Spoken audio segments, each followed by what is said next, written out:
Olá! Esse é o nosso vídeo de devocional.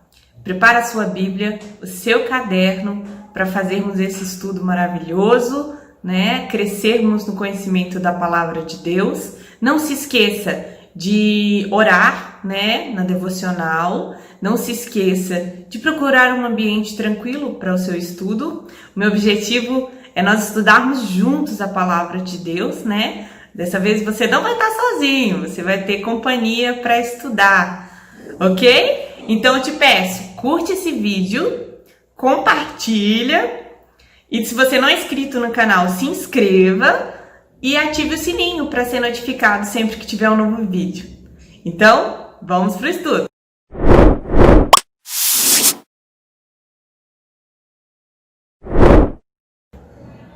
Olá! Essa é a nossa devocional de número 36. Hoje nós vamos estudar Romanos, do capítulo 8, dos versos 18 aos versos 25. Então vamos à leitura. Considero que os nossos sofrimentos atuais não podem ser comparados com a glória que em nós será revelada.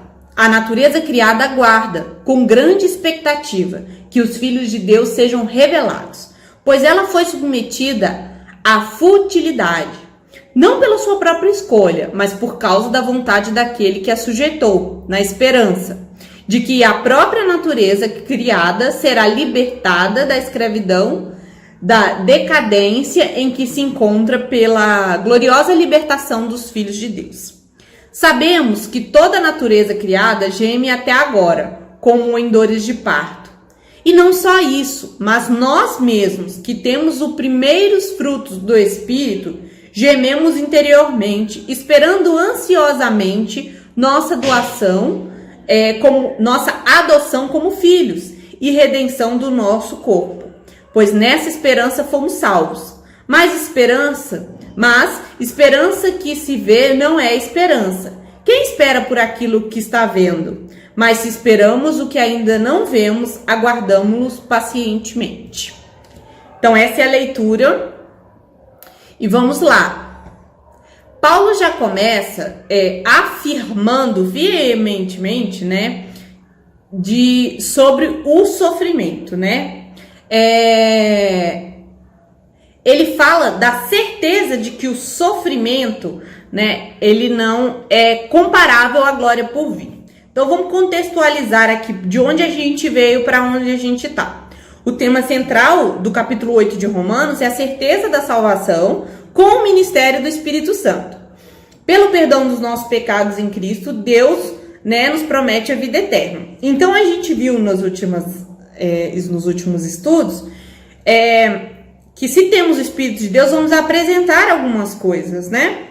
E agora, nesse ponto, nós começamos a falar de um possível questionamento que vem até, que seria: se não há mais nenhuma condenação, por que ainda sofro nessa vida, né? Então, Paulo começa explicando isso, né? Aí ele começa dizendo, né, que esse sofrimento do mundo presente não se compara. Serão de maneira desproporcional com a glória vindoura.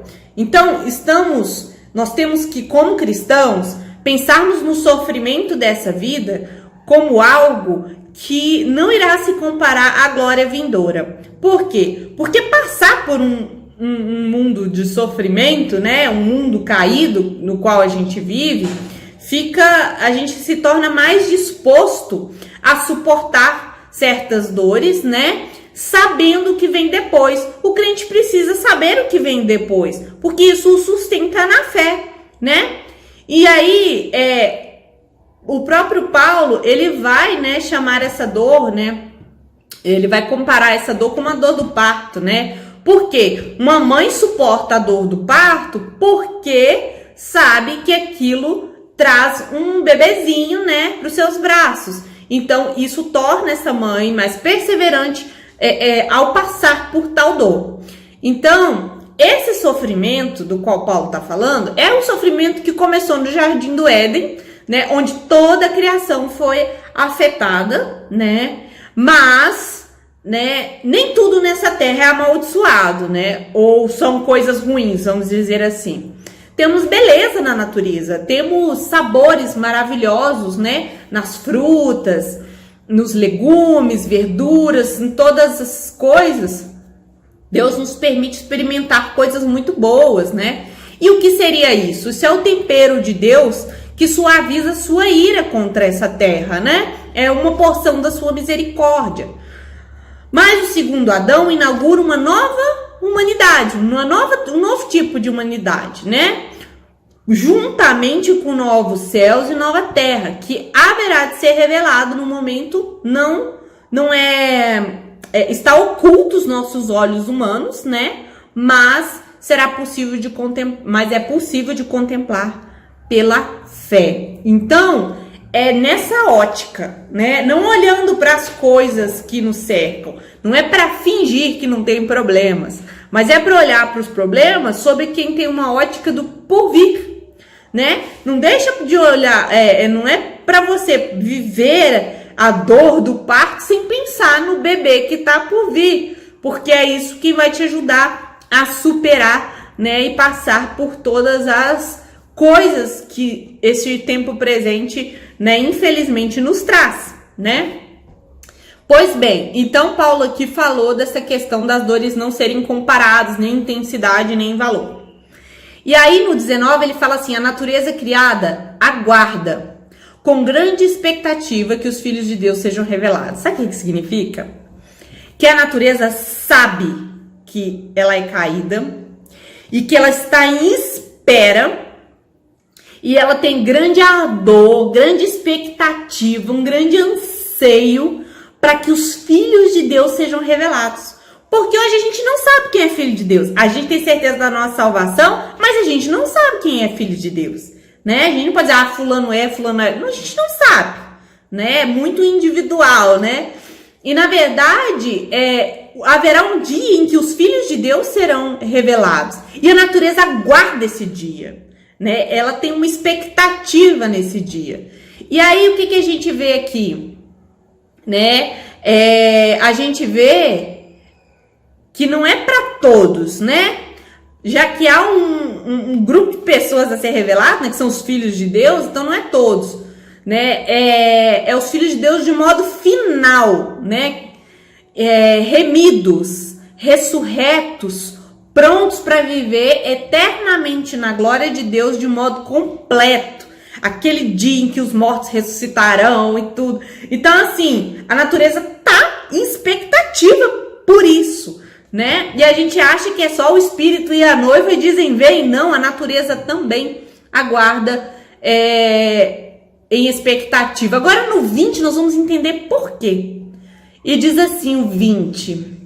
Pois ela foi submetida à futilidade, não pela sua própria escolha, mas por causa da vontade daquele que a sujeitou, né? O que isso quer dizer? Isso quer dizer que o universo, né? O universo, toda a criação, né? De uma maneira geral, ela tá acorrentada. A natureza está presa no cativeiro da corrupção. Pois Deus amaldiçoou sua criação, né? E essa palavra futilidade, que é equivalente à vaidade também, significa vazia sem propósito. Deus sujeitou a criação à vaidade. Foi Deus quem a sujeitou à vaidade, pois o seu representante se voltou contra Deus. A vinda de Cristo irá quebrar as correntes que a criação está submetida hoje. Não foi a criação que cometeu um erro, né? Não foi a natureza que cometeu um erro e está sofrendo as consequências. Foi o seu representante, né? Foi Adão que pecou, né? Então, por causa de quem a representava, ela padece com ele. É como se tivesse um animal selvagem preso numa jaula e ao seu lado estivesse numa outra jaula aquele que é responsável pela prisão dela. Ambos estão presos. Então ela aguarda com ansiedade, com expectativa, que aquele representante seja solto, para que ela seja solta, seja liberta também. Então é por isso a expectativa da criação na revelação dos filhos de Deus. 21, né? Na esperança de que a própria natureza criada será libertada da escravidão, da decadência em que se encontra, para a gloriosa liberdade dos filhos de Deus. Então tá falando de estados diferentes, né? Então a natureza, né, criada será libertada da escravidão, né, da decadência em que se encontra, que é esse estado de corrupção, né, para um outro estado que é chamado aqui como gloriosa liberdade dos filhos de Deus. Então, nós podemos ver aqui que esse 21, Deus promete que essa mesma criação que está escravizada pela deterioração e corrupção será liberta desta condição. E sua nova condição está descrita como liberdade da glória dos filhos de Deus. Então, é uma mudança de estado. Então, nós vimos que a criação também está na expectativa da revelação dos filhos de Deus, que ela foi acorrentada a essa corrupção por causa do seu representante. Então, ela está presa com ele também. Então, ela anseia para que haja, né, essa revelação. Ela está sem propósito hoje, né, por causa dessa condição. Então ela vai mudar de estado quando ela deixar de ser escrava, né, e passará a viver nessa liberdade gloriosa dos filhos de Deus. E aí o 22 fala um pouco mais sobre a criação. Sabemos que toda a natureza criada geme até agora, com dores de parto. É esse o estado em que a natureza se encontra, gemendo de dor, né? Ela não se vê mais no gozo, na alegria de quando foi concebida por Deus. Esse estado de amaldiçoada por Deus, né, a faz gemer, né? Ela passa por angústia. Aí a palavra também fala a um só tempo, todos juntos como um grande coral, toda a natureza clamando juntas, né, gemendo juntas, na esperança do que há de vir, né? Então, onde a gente vê a criação gemendo, todo esse desequilíbrio da natureza, né? Aquecimento e terremotos, maremotos, movimentações de placas tectônicas, vulcões em erupção antes da hora, antes do esperado, enfim, uma série de coisas, animais desaparecendo, e a gente vê que a natureza geme, né? Ela está em angústia. E o verso 23 diz assim: e não só isso, o que ele quer dizer? Não só a natureza, mas nós mesmos, que temos talvez na sua versão não esteja os primeiros frutos do Espírito, mas esteja as primícias do Espírito. Gememos interiormente, esperando ansiosamente nossa adoção como filhos e redenção do nosso corpo. Por quê? Lembra que a gente viu nos estudos que somos co-herdeiros com Cristo no seu sofrimento e na glória? Porque há um período em que a gente passa pela morte para que ressuscitemos. O mesmo Espírito que ressuscitou o corpo de Jesus irá ressuscitar esse nosso corpo, né? No grande dia lá do Senhor. Então, o que isso quer dizer? Que interiormente, esse corpo que caminha para a morte, ele geme, no nosso interior, a gente quer estar com o Criador, né? Então, a gente, não somente a natureza, a criação, ou seja, o restante das pessoas, que não inclui todas, mas nós que temos o Espírito Santo, né? Que é essa quando fala primícias, né? Eu vou usar o termo primícias, que aqui é chamado de primeiros frutos, é a mesma coisa? Qual o significado disso? É como você tem uma fazenda e você pega parte da sua colheita, os primeiros frutos, os mais bonitos ali que você escolheu, você separou em cestos e apresentou a Deus aquilo, as primícias. E o que você está dizendo com essas primícias? Não é só porque é o primeiro.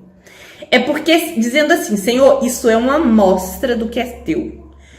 Eu tô te trazendo esses frutos, mas tudo que tá lá na fazenda pertence a ti. Estou reconhecendo que tudo vem de ti e é para ti. Então, primícias é isso. É sim o primeiro, mas com amostra do todo. Então, o Espírito de Deus, né, na nossa vida aqui, agora, hoje, é uma amostra da nossa vida plena diante de Deus, né?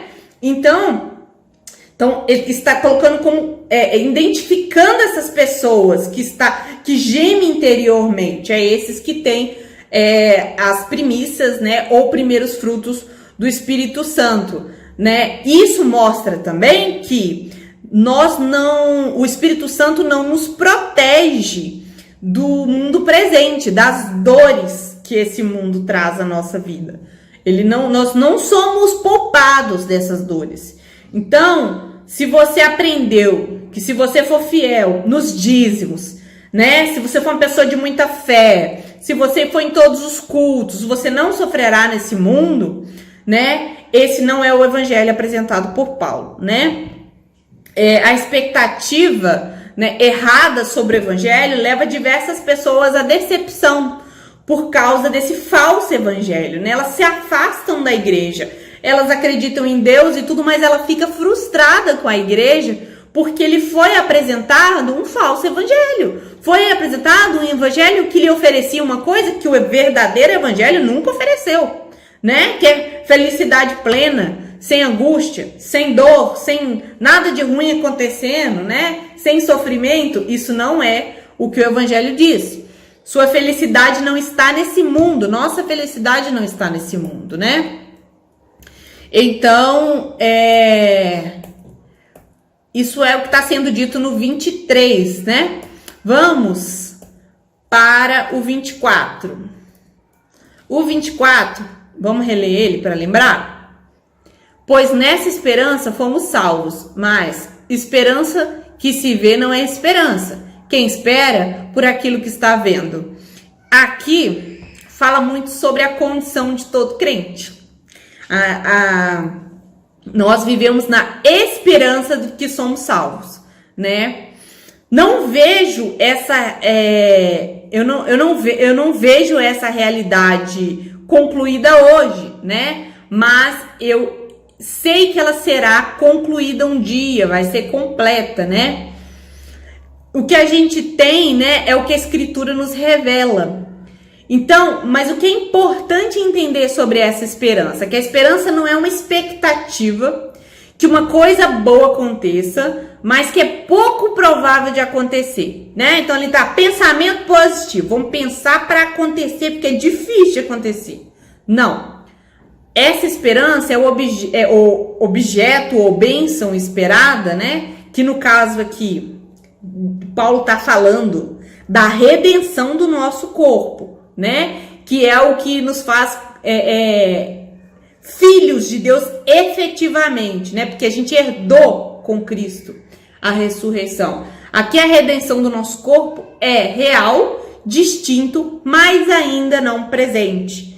Então, não é uma esperança que tomara que aconteça. É uma esperança de espera por algo que não vejo, mas que tenho plena certeza, né, por causa daquilo que Cristo fez, né, que é a redenção do nosso corpo.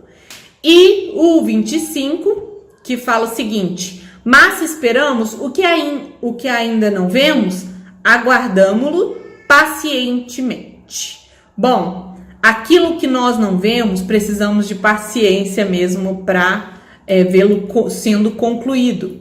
Vivemos em espera. A vida do crente aqui é uma espera. Vivemos aguardando o cumprimento e das conclusões, né, que já começou a acontecer na nossa vida, das promessas de Deus. Já falei várias vezes, já e ainda não, né? Já está acontecendo, mas ainda não foi concluído. O cristianismo não é um docetismo. Ele acredita que o corpo ele não acredita que o corpo é inferior ao espírito, tá? Por isso que Cristo ressuscita, traz um corpo glorificado, ele regenera o corpo também. Para que Jesus precisava ressuscitar o corpo dele? Porque a obra de redenção de Cristo é completa, é para nossa alma, para o nosso corpo, para a criação, para o mundo, ela é completa, ela é abrangente, né? Porque Cristo ressuscitou, né? Claro, com o corpo transformado, mas foi para crermos que nosso corpo também será redimido. Então a nossa adoção é a posse dessa nossa herança, né? Dos novos céus, nova terra, de uma maneira plena, né? Não só morrer e ir para o céu, mas ressuscitar dos mortos e a plenitude da redenção, né? Que é a plenitude da redenção, e essa precisa ser uma espera paciente. Aí você tá com o corpo doente, sentindo dores, né? Você tá mais velha a cada dia, eu também do lado de cá. E aí a gente tá sentindo, é um dente que dói, a cabeça que dói, as costas que dói, né? Tudo dói às vezes, né? E aí a gente tá ali com uma promessa tão maravilhosa, né, na palavra de Deus, e a gente precisa esperar com paciência. Apesar de não estarmos vendo, né, se víssemos não seria uma esperança, né? Mas não é tomara que aconteça, é aguardo para quando for acontecer. Nós não sabemos quando, mas temos certeza que irá acontecer. Então, basicamente é isso. Agora eu vou fazer umas aplicações rapidinho. Se você é filho de Deus, lembre-se de que o sofrimento aqui não se compara, né, ao que está por vir. Medite na palavra de Deus e contemple a glória de Cristo e a glória reservada aos filhos de Deus. O sofrimento que passamos é o mesmo que toda a humanidade passa, e tem pessoas que sofrem muito mais que você. Pare de olhar seu sofrimento e olhe além, pela fé. O sofrimento traz para a vida, faz parte da vida, de pertencer à raça decaída. Nem sempre será pecado, mas pode acontecer de Deus usar um sofrimento para te corrigir, né, como pai, não para te destruir, né, para lhe fazer crescer. Não é maldição hereditária, tá? Diante do sofrimento, nós devemos orar pedindo a Deus que tire, né, esse sofrimento, mas talvez Deus não o tire. Então, pedimos a Deus graça para suportar. Procure viver uma vida cheia do Espírito Santo, e quando doer, lembre-se que no seu homem interior você pode gemer. Deus nos proíbe de sentir a dor, né? E naquela hora o Espírito Santo vai te lembrar que você é dele. Não somos pessoas que vivem sem esperança, como muitos no mundo, né? Sofrem, mas não têm esperança. Pessoas que aguardam somente a morte, para elas é o fim, mas aguardamos a vida. A morte é só um trampolim. Vamos orar? Senhor, nós te agradecemos porque as dores dessa vida não se comparam à glória que há de vir. A criação geme, nós gememos, mas nós já experimentamos, Senhor, um pouco, né, desta presença maravilhosa que é o Espírito Santo habitando em nós. Nosso corpo ainda sofre, ainda caminha para a morte, nós ainda sentimos dores, nós ainda temos a limitação de viver um mundo pecador, um mundo decaído, mas vivemos na esperança do novos céus, nova terra, da regeneração do nosso corpo e de vivermos plenamente na gloriosa presença do Senhor como os teus filhos. Muito obrigada, Senhor, em nome de Jesus.